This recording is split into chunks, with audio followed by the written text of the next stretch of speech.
من اغرب المواقف اللي حصلت هنا في الصيدليه، حد كان جاي يسال على اوكتوفنت سي ار 4، ده موسع للشبكه الهوائيه، وكان معاه الفرغه الحمد لله. اول ما دخل قال لي لو سمحت نزل العلبه دي.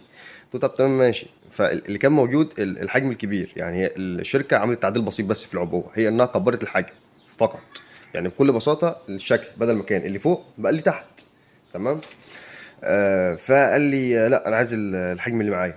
قلت له طب دلوقتي يا حاج اللي معاك ديت جبتها بكام؟ كنت جايبها بكام؟ قال لي ب 12 جنيه. قلت له طب حلو دي ب 12 جنيه.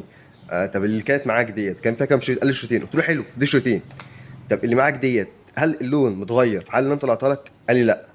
قلت له طب الاسم حصل في اي تغيير؟ قال لي لا. قلت له طب ايه؟ قال لي لا. ده حاج ده اللي هو ازاي؟ قال لي لا والله موجود عندك الحجم الصغير؟ قلت له لا انا ما عنديش الحجم الصغير. وطلعت الشريطين هم يعني شكل الحبايه هي نفس شكل الحبايه. قال لي لا والله، وسابني ومشي.